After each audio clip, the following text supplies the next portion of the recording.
प्रभु जी आप बता सकते हैं प्रभु जी आपका नाम क्या है और आप किस प्रकार कृष्ण भावनामृत से जुड़े हो, कौन से वर्ष में और कौन से मंदिर से जुड़े हुए हो?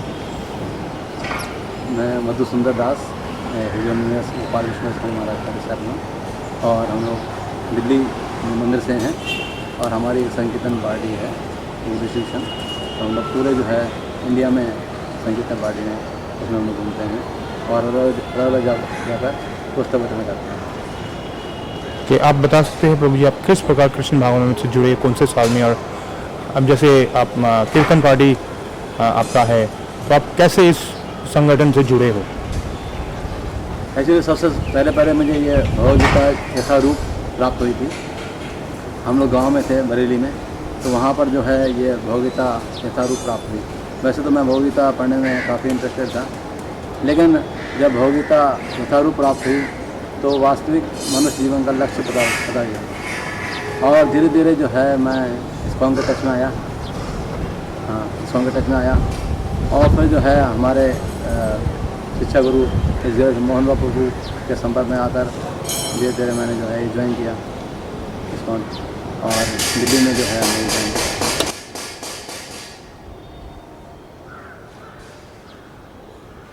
ठीक है प्रभु जी बता सकते हैं आपका मुख्य सेवा क्या है दिल्ली में? वैसे जो है शुरू में हमारे गुरु महाराज गोपाल कृष्ण स्वामी महाराज ने आईवाईएफ की सेवा दी थी, लेकिन मैंने महाराज से बोला महाराज कुछ थोड़ा बड़ी सेवा दीजिए, इससे मैं ज़्यादा एंगेज हो सकूँ। तो महाराज ने बोला ठीक है आप पुस्तक वितरण कर सकते हैं, क्योंकि मैं शुरू से ही बिजनेस में था। तो मैंने देखा ये पुस्तक वितरण करना बहुत अच्छा लग रहा था मुझे। तो महाराज ने देखा कि इसी पुस्तक वितरण करने में बहुत रुचि है, तो एकदम गोपाल कृष्ण महाराज ने बोला कि आप जो है पुस्तक वितरण करो और पुस्तक वितरण हमने आरंभ किया। उसमें धीरे धीरे बड़ा अच्छा रिजल्ट मिला था और आज जो है पूरे वर्ल्ड में मेरा वर्ल्ड नंबर 1 बुक डिस्ट्रीब्यूशन कर रहे हैं। तो इस लगभग मैं 14 साल से पुस्तक वितरण कर रहा हूँ और उसमें लगभग 8 बार मैंने जो है वर्ल्ड नंबर 1 पुस्तक वितरण का प्राइज जीता है। धन्यवाद प्रभु जी। प्रभु जी आप बता सकते हैं कि आपका क्या स्ट्रैटेजी है, किस प्रकार आप बुक डिस्ट्रीब्यूट करते हैं? जैसे प्रभुपाद जी ने बोला है ये बुक वितरण है, बुक को बेचते नहीं हैं। आप बता सकते हैं कि आप किस प्रकार से आप बुक डिस्ट्रीब्यूशन करते हैं, कहाँ पे करते हैं? पहले हम लोग जो है कई अलग अलग तरीके से करते थे पुस्तक वितरण। हमने स्टार्टिंग किया था तो शुरू में हमने कुछ कहीं पढ़ा नहीं था कि कैसे पुस्तक वितरण करते हैं, क्या करते हैं। तो हमने जो है शुरू में तो स्टार्ट किया था कि कई भक्तों को ले जाते थे और अलग अलग तरीके करते थे। कई बार जैसे कि एक बार हमने बना दिया था एक व्यक्ति को वृंदावन के महाराज बना दिया, तो वो बैठ के महाराज बन गए और हम लोगों को इन्वाइट कर रहे थे, आइए देखिए महाराज आए वृंदावन से, इनके हाँ ये आपको आशीर्वाद देंगे। तो महाराज जो है वो आशीर्वाद दे रहे थे और फिर साथ में किताब देते थे। फिर हम लोग बोलते थोड़ा दान करो महाराज के लिए, तो ऐसे करते थे। धीरे धीरे नया तरीका सोचते थे। फिर एक बार सोचा कि हम लोगों ने अखबार में पढ़ा कि किसी बहुत बड़े आदमी की मृत्यु हो गई है, तो वहाँ गए, हम लोगों ने बातचीत किया कि आप जो है पुस्तक वितरण कीजिए, आपके जो है दादी जी शरीर छोड़ दिए हैं। तो फिर उन्होंने कहा ठीक है, वहाँ पर हमारे 1000 बुक्स बार दो। तो फिर हम लोग ऐसे स्टार्ट किया। हम लोग अखबार में डेली पढ़ते थे कि कहाँ पर जो है कोई शरीर छोड़े या किसी का बर्थडे हो किसी हो, तो उसमें भी बड़ा अच्छा रिजल्ट आने लगा। धीरे धीरे उसमें भी कम हो गया। फिर हम लोगों ने नया तरीका सोचा कि हम लोगों ने रोड पे पुस्तक वितरण शुरू किया। गाड़ियाँ रोक के हम लोग पुस्तक वितरण कर रहे हैं। तो रेड लाइट पे पहले तो हम लोगों ने किया, लाल बत्ती पे किया, तो उसमें रिजल्ट अच्छा आया। लेकिन अभी हम लोग जो है बम्प होते हैं ना, जैसे स्पीड ब्रेकर कहते हैं, वहाँ पे गाड़ी रोकते हैं और वहाँ पे पुस्तक वितरण करते हैं। तो वहाँ पे सबसे अच्छा रिजल्ट आता है, क्योंकि आदमी के पास समय नहीं होता है तुरंत उसका फैसला करना है, लेना है नहीं लेना है। हम इतना बोलते हैं, हमारे इच्छा मंदिर से हैं, प्रचार कर रहे हैं, आज सबको किताब दे रहे हैं, अब भी दीजिए और ठाकुर जी की सेवा करिए। जितना ज़्यादा दान करते हैं बस इतना ही बोलते हैं। उसमें लोग जिसे लेना हो ले लेता है, नहीं लेना नहीं, ज़्यादातर लोग ले लेते हैं। उसमें बहुत अच्छा रिजल्ट आता है, क्योंकि कम समय में आपको फैसला करना है, लेना है नहीं लेना। हम लोग गीता को खोलते भी नहीं है, पैक्ड देते हैं। ये भोगिता है, पूरी भोगिता है और यथारूप है, सब समझाया गया। बस आपको लेना है, मंदिर की सेवा करनी है। तो तुरंत फैसला करना होता है हाँ या ना। पीछे गाड़ियाँ खड़ी होती हैं तो उसे फैसला करने में ज़्यादा टाइम नहीं लगता। यही है। बहुत बहुत धन्यवाद प्रभु। प्रभु जी हम अब पूछना चाहते हैं कि आप जैसे आप बताए हैं कि आप सिग्नल्स में जाके जैसे अपने कई डिफरेंट वगैरह वगैरह तरीके आपने अपनाए हैं। आपने अभी जैसे बताया कि अब स्पीड ब्रेकर में आके प्रीचिंग करते हैं, क्या कोई और पद्धति है जो आप यूज़ करते थे प्रीचिंग के लिए प्रभु? हाँ, ऐसा है कि हम लोग एक और तरीका है, जैसे कि कई बड़े बड़े जैसे वो होते हैं, इवेंट्स होते हैं, बड़े बड़े इवेंट्स होते हैं बड़े बड़े होटलों में, तो वहाँ पर भी जाकर जो हम लोग है पुस्तक वितरण करते हैं, जैसे लाइफ स्टाइल वगैरह ऐसे बड़े बड़े इवेंट्स होते हैं, तो वहाँ पर जो है हम लोग पुस्तक वितरण करते हैं।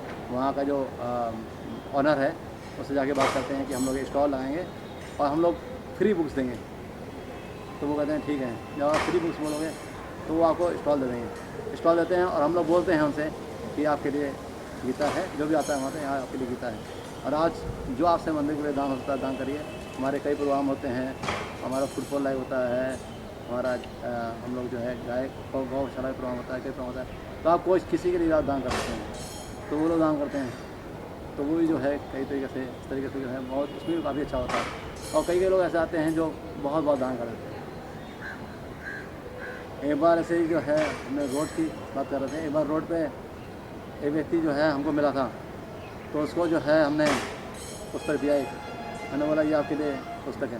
पहले तो वो बात कर रहा था फ़ोन पे, कहता है कि नहीं जाओ। तो हमने बोला वी आर फ्रॉम इस्कॉन। इसी मैंने इस्कॉन, ओह सॉरी। तो उसने बुलाया, कहता सॉरी उससे गलती हो गई, नहीं दीजिए। तो मैंने उसको किताब दिया, उसने ये नहीं पूछा कितना रेट है क्या है, उसने किताब तुरंत रखी और फिर उन्होंने मेरे 3000 रुपये दिया। मैंने बोला कि किताबें तो कम है और देना, कहते नहीं आप रख लो और पैसे भी रख लो, आप किसी और को बांट देना। तो ठीक है, फिर हमने उनको क्या है इनवाइट किया कि आप आइए कभी हमारे मंदिर में, कहते ठीक है। तो वो आए और हमने बोला कि आप ये हमारे प्रोग्राम चलते हैं, तो बोले ठीक है मैं आपको कुछ देना चाहता हूँ दान, ये एक चेक है आपको। तो हमने चेक देखा वो 50,000 रुपये चेक, कहते ये आपके लिए है, इसकी किताबें बांट देना। फिर दोबारा वो आए, हमने उन्हें बुलाया तो दोबारा आए, फिर उन्होंने 50,000 रुपये छेद किए, किसी किताब बांट दी। फिर तिवारा एक बार हमने बुलाया तो उन्होंने 1 लाख रुपये चेक दिया, किसी किताब बांट। फिर जब मैराथन आया उन्होंने बोला ये मैराथन आया है आप कुछ करिए, तो उन्होंने बोला ठीक है। अपनी बेटी को बुलाया, बोले जाओ ऐसा करो सबसे जाके आप कलेक्शन करो और उसको हमको दे दो। तो हमने 9,500 गीता का कलेक्शन करके दिखा। तो हम लोग जहाँ जिससे भी मिलते हैं, चाहे होटल में हो चाहे रोड पे हो, जिससे भी मिलते हैं हम उससे कार्ड ले लेते हैं, और कार्ड लेके हम लोग थोड़ा कल्टीवेट करते हैं और पूरे साल जो है कल्टीवेट करते हैं। उनके बर्थडे पे, उनके मैरिज एनिवर्सरी वगैरह पे कल्टीवेट करते हैं, उनको गिफ्ट देते हैं कुछ, और फिर जन्माष्टमी वगैरह फेस्टिवल होते हैं उनके लिए इन्वाइट करते हैं। कभी हम आते हैं, कभी उनको बुलाते हैं। तो ऐसे करते करते साल में एक बार अगर हम उनके पास जाते हैं, गीता के लिए बोलते हैं मैराथन चल रहा है, तो कोई भी कर देता है, कोई 100 करे, कोई 500, कोई 1000, जितना भी करता है तो कर देता है। तो ये बहुत अच्छा तरीका है कि किसी को जो है आप कुछ दीजिए और फिर अगर लेंगे तो आसानी से मिलेगा। बहुत बहुत धन्यवाद प्रभु। आखिरी सवाल, जैसे अब नया मंदिर बन रहा है हमारे यहाँ पे, तो काफ़ी लोगों के दिमाग माइंड में एक संख्या है कि भगवान तो सब जगह है, भगवान तो हमारे दिल में है, हम मंदिर में क्यों जाए, मंदिर की क्या आवश्यकता है, या पत्थर के मूर्ति में क्या भगवान वास्तविक में है, क्या है आपका क्या राय है इसके ऊपर प्रभु? शास्त्रों में बताया गया है कलयुगे संगे शक्ति, कलयुग में संग में शक्ति होती है। और मंदिर की क्यों आवश्यकता है, जैसे कि जैसे हमारे पास फ़ोन है तो उसकी जो है तरंगे जो हैं सब जगह मौजूद हैं, लेकिन फिर भी हमें एक इंस्ट्रूमेंट की आवश्यकता पड़ती है। तो उस इंस्ट्रूमेंट से ही जब हम लेंगे तब जो है हमें जो है वास्तविकता जो हमें चाहिए वो मिलेगा।